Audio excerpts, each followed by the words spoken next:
ชาวบ้านศรีสะเกษเพื่อได้ร่วมกันตักบาตรข้าวเหนียวในงานปริวาสกรรมอยู่ที่วัดอุทยานถ้ำดงย่างเป็นการสืบสานพุทธศาสนาอย่างเนื่องแน่นกันเลยทีเดียวค่ะ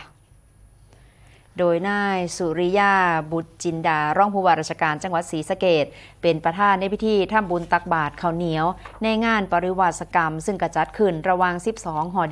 22 มิถุนายน 2568 เพื่อให้พุทธศาสนิกชนได้ร่วมกันปฏิบัติธรรมและก็สืบทอดพระพุทธศาสนาโดยมีพระครูภาวนาศรีลวิสุทธิ์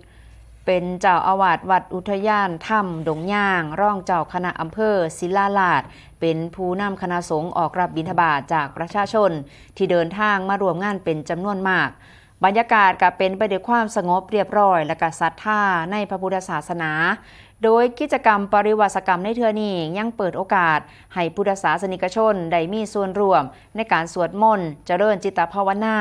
และก็ทำบุญอุทิศส่วนกุศลให้แก่บรรพบุรุษซึ่งก็เป็นการส่งเสริมเรื่องของคุณธรรมจริยธรรมและก็สร้างความเป็นสิริมงคลให้กับตนเองและก็ครอบครัวอีกด้วยนั่นเองค่ะ